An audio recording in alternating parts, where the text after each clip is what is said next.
Equality, यानी सब लोग एक समान है। अगर किसी किताब में लिखा है कि सब लोग एक समान नहीं है, तो क्या उसको भारत की नागरिकता मिल सकती है क्या?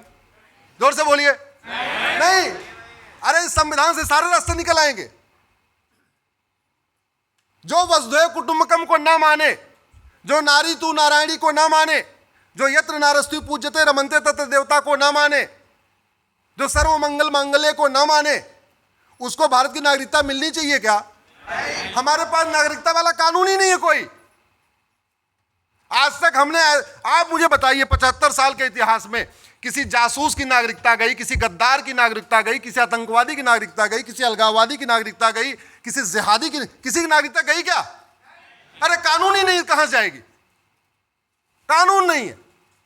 तो सबसे पहले भारतीय नागरिक कौन होगा, टर्म्स कंडीशन होनी चाहिए।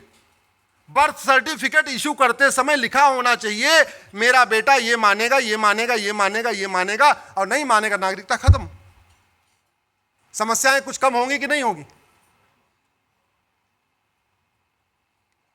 भारत में धर्मांतरण को प्रमोट करने के लिए 10 कानून चल रहे हैं। धर्मांतरण को प्रमोट करने के लिए लगभग 500 योजनाएं चल रही हैं, लेकिन घर वापसी के लिए न एक भी कानून है, न एक भी योजना है। और हमें कई बार हम उसको इग्नोर कर जाते हैं। जैसे मैंने कहा ना, जहाज में खूब चलते हैं, वीटी को कभी ध्यान से पढ़ते नहीं है, इसलिए हमें पता नहीं वीटी का मतलब विक्टोरिया टेरिटरी होता है। ऐसे ही ये जो माइनॉरिटी वाली स्कीम चल रही है, इसका दुष्परिणाम क्या हो रहा है? न संविधान में माइनॉरिटी डिफाइन है, न भारत के किसी माइनॉरिटी इस कानून में माइनॉरिटी डिफाइन है। इसके बावजूद माइनॉरिटी कमीशन चल रहा है, माइनॉरिटी अफेयर मिनिस्ट्री चल रही है। 300 माइनॉरिटी की स्कीम सेंटर की है, बाकी अलग अलग राज्यों की लगभग 200 स्कीम है। टोटल कितनी स्कीम हो गई? 500। लगभग 5,000 करोड़ रुपए सेंटर खर्च करता है, सारे राज्य मिला के भी लगभग 5,000 करोड़ खर्च करते हैं। 10,000 करोड़ तो डायरेक्ट जा रहा है। बाकी जो अलग से स्कीम है, मुफ्त मकान और वो कन्यादान वाली कौन सी योजना है, क्या बोलते हैं, सगुन योजना, ऐसी अलग अलग योजनाएं चल रही हैं। इसका दुष्परिणाम क्या हो रहा है? झुग्गी में सारे गरीब रहते हैं। झुग्गी नंबर 1 में हिंदू रहता है, झुग्गी नंबर 2 में मुस्लिम रहता है, झुग्गी नंबर 3 में क्रिश्चियन रहता है। झुग्गी नंबर 2 और 3 को हर महीने 1,000 रुपए वजीफा मिल रहा है। क्यों? क्योंकि या तो मुस्लिम है या क्रिश्चियन है। उतना ही गरीब हिंदू है, लेकिन उसको 1,000 नहीं मिलता। अब उसका पिता, सारे मजदूर हैं तभी झुग्गी में रह रहे हैं, उसका पूछता है भाई अरे यार तुम्हें 1,000 मिलता है, मेरे बेटे को तो नहीं मिलता। बोले इसलिए नहीं मिलता क्योंकि मैं मुस्लिम हूं, मैं क्रिश्चियन हूं। फिर क्या करे? बोले तू भी मुस्लिम या क्रिश्चियन बन जा। अब वो सोचता है यार मुस्लिम बनूंगा तो अनिल कुमार का नाम तो फिर अकरम रखना पड़ेगा। बोले और क्या करे? बोले काम करो तुम क्रिश्चियन बन जाओ, क्योंकि अनिल कुमार का अनिल कुमार ही रखना है, नाम नहीं बदलना, खतना नहीं कराना, कुछ भी नहीं कराना, कलमा नहीं करना, कुछ नहीं करना। क्रिश्चियन बनने कुछ नहीं करना होता, केवल डुबकी लगानी होती है। अब वो डुबकी लगाता है और स्कूल में एडमिशन के समय अनिल कुमार सब वही पता रहता है, रिलीजन वाले कॉलम में क्रिश्चियन लिखवा देता है। जब रिलीजन वाले कॉलम में क्रिश्चियन लिखवा दिया और उसको माइनॉरिटी स्कीम के अंतर्गत वजीफा आना शुरू हुआ, तो कुछ दिन के बाद उस स्कूल वाले जानते रहते हैं झूठा है तो एक्चुअल में हिंदू, क्रिश्चियन लिखा हुआ है। अब स्कूल वाले कहते हैं यार तू भाई तो 1,000 रुपए लिख रहा है, तो क्रिश्चियन है, तो रक्षा क्यों बाधा है? रक्षा काट के फेंक देता है। तो क्रिश्चियन है, तिलक कैसे लगाया? तिलक मिटा देता है। तो क्रिश्चियन है, तेरे यहां होली दिवाली कैसे होती है? होली दिवाली बंद। तो क्रिश्चियन है, गले में क्रॉस नहीं है, क्रॉस पहन लिया। अमीर हिंदुओं के पैसे से गरीब हिंदुओं का धर्मांतरण इस माइनॉरिटी स्कीम के अंतर्गत हो रहा है। आप ही का पैसा है। इस देश के जीएसटी देने वाले, इनकम टैक्स देने वाले, टोल टैक्स देने वाले, रोड टैक्स देने वाले, वैट देने वाले, आप ही के पैसे से मठ मंदिरों में जो चढ़ाते हुंडी में उस पैसे से माइनॉरिटी स्कीम चल रही है और स्टेट स्पॉन्सर्ड कन्वर्जन हो रहा है। इस कन्वर्जन को आप ऐसे नहीं रोक सकते। कन्वर्जन तभी रुकेगा जब रिलीजन के आधार के सारे कानून खत्म होंगे और रिलीजन के आधार की सारी योजनाएं बंद होगी, माइनॉरिटी स्कीम बंद होगी, माइनॉरिटी अफेयर मिनिस्ट्री बंद होगी, माइनॉरिटी कमीशन बंद होगा, तब ये कन्वर्जन रुकेगा। और इसका मैं बहुत व्यक्तिगत रूप से मैंने तमिलनाडु में इसका स्टडी किया है, केरल में स्टडी किया है, भारत के कई राज्यों में स्टडी किया। अभी मैं पूर्वोत्तर गया था 2 सप्ताह पहले। वहां हिंदू एक राज्य में 8% है, एक राज्य में 2% है, एक राज्य में 3% है, एक राज्य में 5% है। इसके बावजूद माइनॉरिटी नहीं कहलाते। वहीं दूसरी तरफ जो 90% है, 92% है, वो माइनॉरिटी कहलाते हैं। तो उनको सारी माइनॉरिटी स्कीम का लाभ मिल रहा है, तो धीरे धीरे धीरे धीरे वो कन्वर्ट होते चले जा रहे हैं।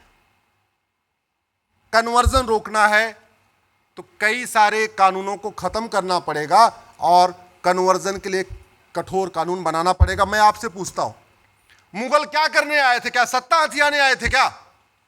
नहीं, सत्ता तो उनके लिए एक जरिया था। मुगल आए थे यहां की डेमोग्राफी बदलने के लिए, धर्मांतरण कराने के लिए।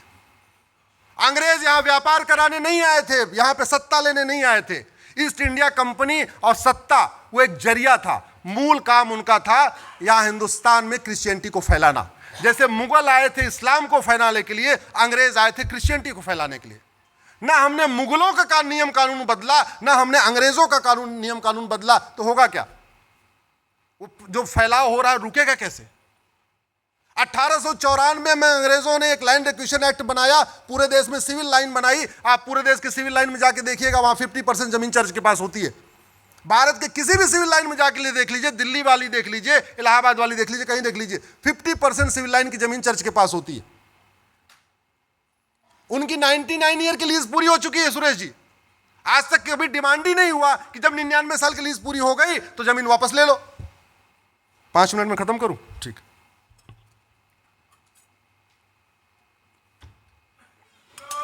रामचंद्र की जय। अच्छा, उनकी जमीन तो वापस हुई नहीं, उनकी जमीन तो वापस हुई नहीं। नेहरू जी ने 1954 में वक्फ एक्ट और बना दिया। 1954 में वक्फ एक्ट बनाया नेहरू जी ने, उसके बाद उसको इंदिरा जी ने मजबूत किया, उसके बाद राजीव जी ने मजबूत किया। 1995 में उसको वापस लिया, एक कठोर कानून और बना दिया। जाते जाते 2013 में मनमोहन सिंह ने उसको ऐसी शक्ति दे दिया कि अगर वो घोषित कर दे कि ये आपका आश्रम भी वक्फ का है, आपको उससे वापस लेने में 20-30 साल लग जाएगा। हाँ, महाराष्ट्र में किया, मजबूत किया। क्यों मजबूत किया? पहली बात तो हमें जानकारी का अभाव है। दूसरा, उनको पता है कि वक्फ एक्ट खिलाफ जो सेमिनार होगा इसी हॉल में, ऐसे हॉल में होगा, 500-800 के बीच में होगा। वो रामलीला मैदान में नहीं हो सकता, ब्रिगेड मैदान में नहीं हो सकता, आजाद मैदान में नहीं हो सकता। और क्यों नहीं हो सकता? अवेयरनेस की कमी है। दूसरा, हमारे जो लोग परेशान है ना, जब तक हमें समझ में नहीं आएगा कि हमारा जो मॉडल है उससे इतने लाभ होने वाले हैं।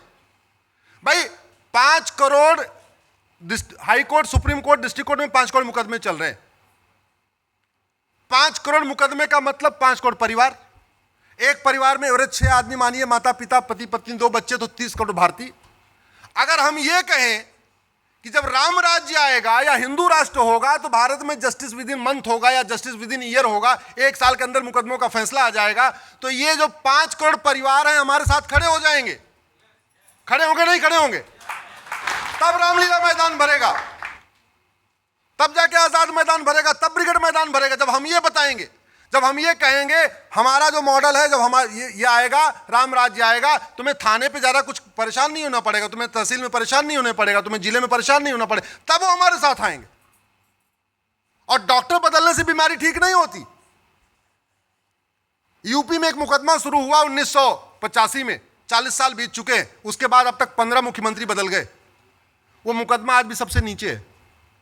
अभी चकबंदी अधिकारी के यहाँ है, अगर डिसाइड हो जाएगा एसओसी के यहाँ जाएगा, डिसाइड होगा डीडीसी के यहाँ जाएगा, डिसाइड होगा फिर कमिश्नर के यहाँ जाएगा, फिर डिसाइड होगा फिर हाई कोर्ट जाएगा, फिर डिसाइड होगा फिर सुप्रीम कोर्ट आएगा।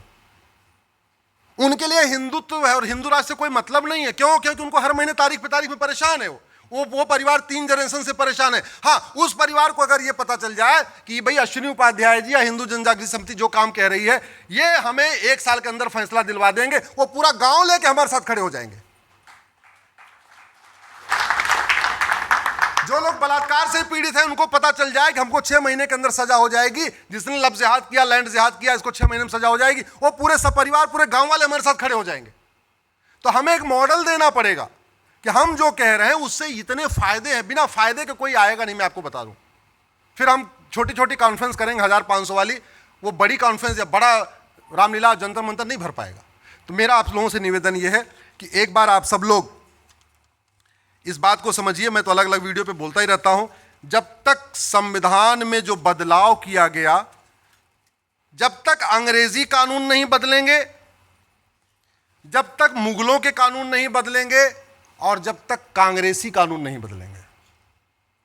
कांग्रेस ने भारत को बर्बाद करने के लिए 50 कानून के आसपास बनाए। वक्फ एक्ट है, उसमें प्रेस ऑफ वर्शिप एक्ट है, उसमें माइनॉरिटी कमीशन एक्ट है, माइनॉरिटी एजुकेशन एक्ट है, ऐसे 50 कानून बनाए।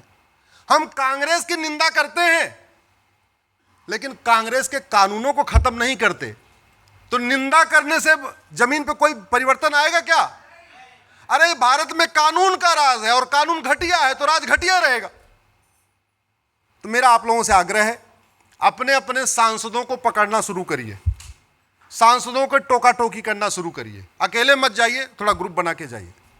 आप लोग बहुत अच्छा काम कर रहे हैं, हिंदू जनजागृति समिति इतना शानदार काम कर रही है। मैं तो धन्य हो गया आपके बीच में आके, और आपका पुरुषार्थ देख के, आपका डेडिकेशन देख के, आपका डिटर्मिनेशन देख के, आपका डिवोशन देख के। और मैं आज इस बात के साथ अपनी बात खत्म कर रहा हूं। आगे से आप मुझे जब भी बुलाएंगे, जहां भी बुलाएंगे, अपने जिस भी कार्यक्रम में बुलाएंगे, मैं सारे काम छोड़ के आपके बीच आऊंगा। इसी के साथ भारत माता की, भारत माता की जय सिया राम, जय सिया राम, राधे श्याम, राधे श्याम।